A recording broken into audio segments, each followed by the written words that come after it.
Y'all, I brought out the red lip today. I did. Brought out the red lips.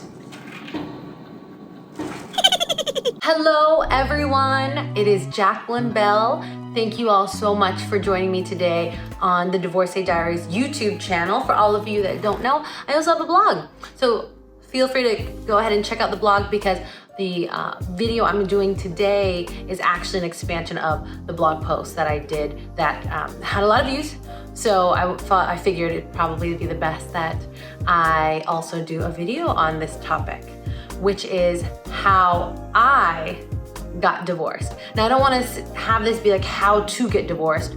No. This is just how I got divorced. If it is a how-to that works for you, or if you're just interested in what that process is, because I know that a lot of people, at least a lot of my friends that I talked to, were very unaware of that process and what that looks like. So if anyone's interested, I'm happy to walk you all through that. So come on and join me and let's get into it. So I first want to set this up for everyone. So do a quick setup for all of you. So I am located, as many of you probably know, in Seattle, Washington. So a lot of what I'm going to share is specific to my experience in the state of Washington within King County, within Seattle, which is the county that Seattle resides in. So with that, I also wanted to share that overall, compared to, I know many other divorces from friends that I've had and from my own parents' experience, I had a relatively civil divorce.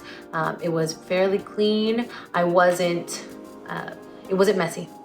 And we were able to do it very fast, and we did not incorporate lawyers. We did what was called a simple divorce application. I believe that's what it's called.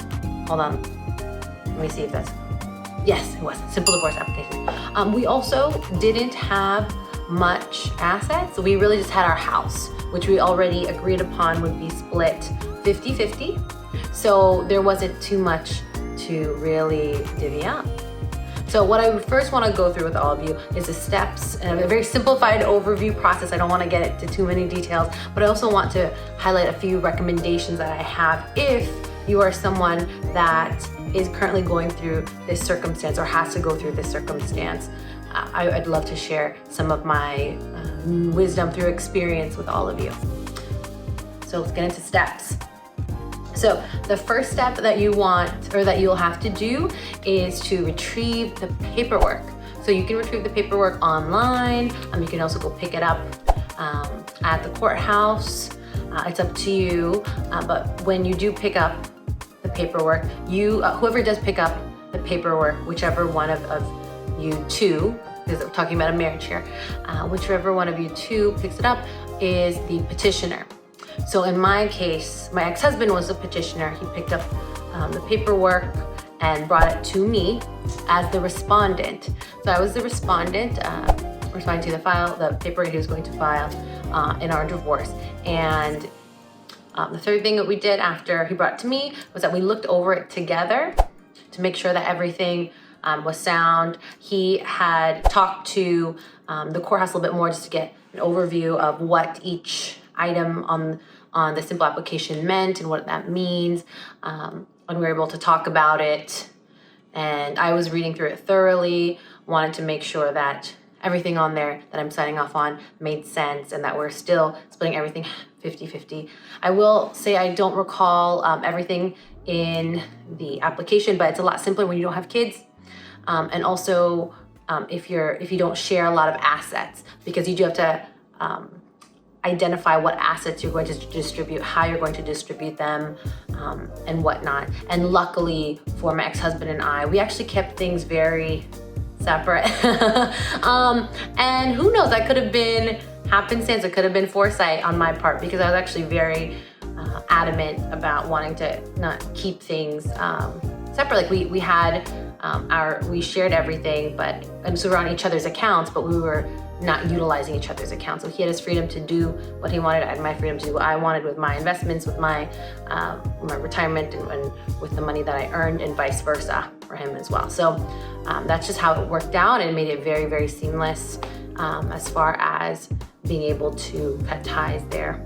So get that petition signed. Okay, the fourth step you'll want to do is submit the paperwork. So once the papers are signed, you're going to want to submit them to the courthouse. And that was as it was the Superior Court downtown in Seattle. And you will pay the $290 fee to have your paperwork filed, and you will also be given a court date. And the court date usually at that point is about 3 months after, 90 days after your paperwork is filed. Now, I've heard of people getting a lot earlier of a date, people getting a later of a date, but usually, and what's advertised on the website is that it's 3 months, 90 days specifically that you'll be needing in order to go through the process. I've heard many different reasons why it's 30 days, that they want to make sure that this is absolutely what you want to do, that it's not just a flaming whim of anger that you two are experiencing at the time. So they want to give that time before the process actually goes through. So after that, then it's just a waiting game. Then it's the waiting game, which is sometimes the hardest part. So the final step in all of this is being able, fifth step, I have a note number right now, but the fifth step, I would say step 5, A and B, essentially, because the fifth step is to attend or not attend your court hearing. Now, if you're the petitioner, if you're the person that retrieved the file or the paperwork and submitted them, then you are the person that will need to be present at the hearing, but the respondent, so myself in this case, did not need to be present. So I could have not went, and I actually thought about that quite a bit, but I ended up going. I can tell you all about that process and that story another time. If you all are interested, let me know in the comments below, and I can talk to you about Divorce Day if you want. But for me, I'll just simplify it now and say that I decided for myself that I was gonna go because I wanted to make sure that it was all closed out. I think there was also some beauty in the symbolism of it, but essentially I wanted to make sure that this was completely closed out, because if he didn't go, for example, if he did not go to the court hearing, then, and no one there was there to represent us, so neither he nor I went, then we would still be legally married, and we'd have to go through another process to get a new due date, a new hearing date, and potentially wait longer. I don't know. I really just wanted to move on with my life, so I wanted to make sure that I was able to close that out. So we went to the courthouse. We didn't go together. I went, saw him there, sat together, went up together, and told the judge that it was official. And then you get a stamp, and your paperwork of a dissolution of marriage is completed. Yes, that's it. No, that's just part A, like as far as the dissolution of marriage, but I would highly recommend 5B, which is to go upstairs, because upstairs where you gotta go get the printed paperwork. If you want to get the printed paperwork, I would recommend doing so, just so that you have that paperwork to show that yes, I am divorced, in case you need it for anything else. For me, I knew that I needed it because I'm Catholic, and I had talked to my pastor as one of the many people that I saw in my healing journey, and I wanted to make sure that if I wanted to get married again, this time in the church, because I didn't get married in the church the first time, I wanted to be able to do that with my partner down the line. And I asked him what would I need, and he said the paperwork of the marriage certificate and the dissolution of marriage would be needed. So I wanted to make sure that that was in my hands, that I had it, and I filed it away with the rest of the important paperwork that I have. So after all of that, then you're really done. You're really done. Honestly, you're done at 5A, but I recommend 5B as well.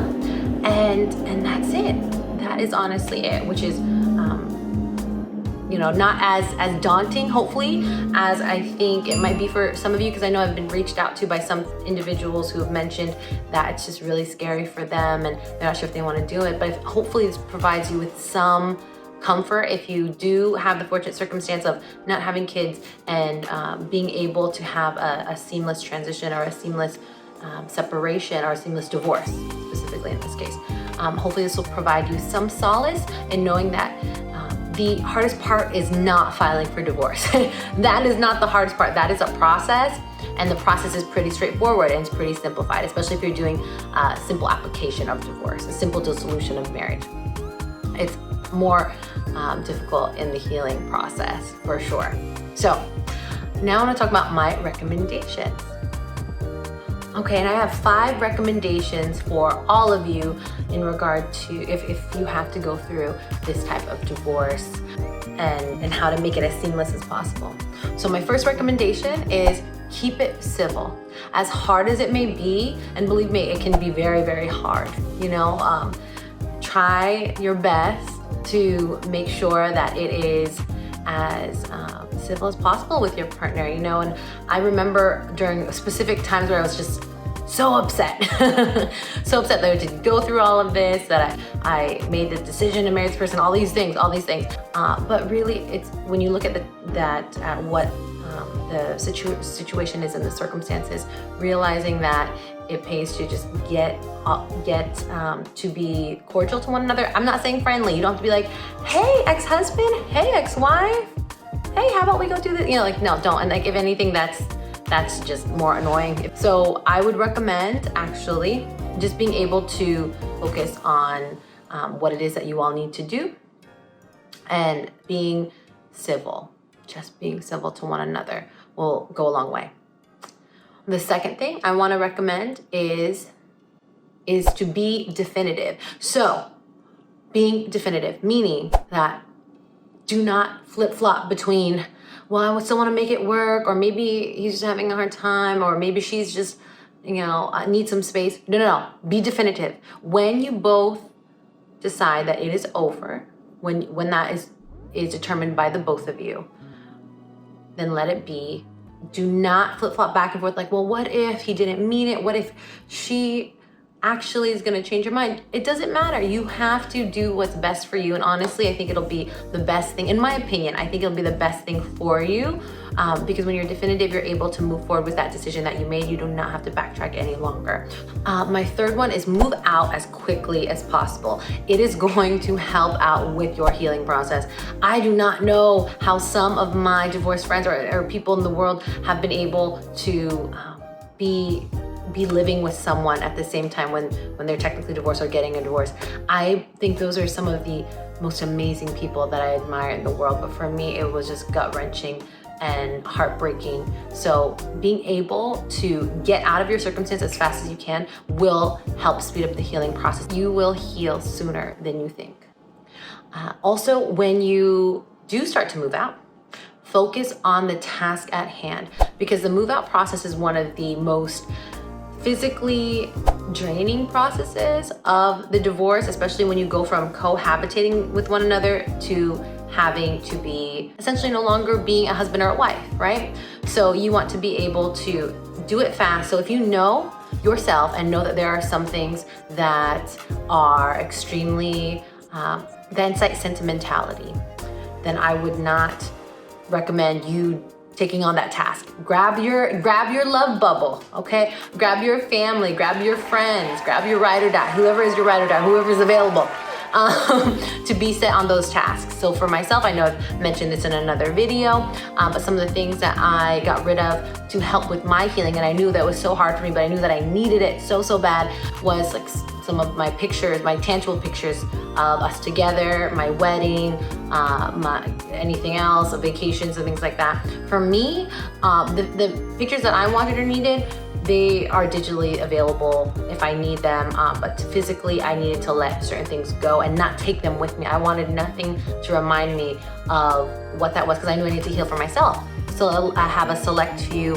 images I do save that make me happier, or that incite good times, not because I was married with that person, but because I felt great. On my wedding day, I felt like I looked great. It's one of the most dolled up days that you're gonna probably have in your life. So I still keep those pictures, but it doesn't mean I keep the pictures where he's in, but it's whatever it is for everybody. I know some people really love looking back at those pictures. It's up to you. You can do whatever you want. But for me, I had to get rid of those things. And if you're able to get it down to get someone else to do it, then it's all the better for you. And then lastly, my 5th recommendation for all of you is to wrap it up as quickly as possible. I know I kind of said this as like a common theme throughout this whole video. Do it! Just do it! But if you can just make sure to wrap everything up as soon as possible, that will, again, speed up your healing process, and you'll be able to move on, and pretty soon making your own videos, doing your own blog, or just, you know, living your own life and finding someone else if that's what your next life goal is, or learning to be reacquainted with yourself like I did. And that was so worth it. I highly recommend doing that if you can, because it is quite a transition going from being a husband or being a wife into no longer doing that. So I hope this helped you all. If you'd like to hear anything else, please do leave a comment below. If you liked what you saw, please leave a like. You can click that little thumbs up button right there for you. And thank you all so much for joining me yet again for another episode of the Divorcee Diaries. Have a fantastic day, fantastic week. I wish you all so well.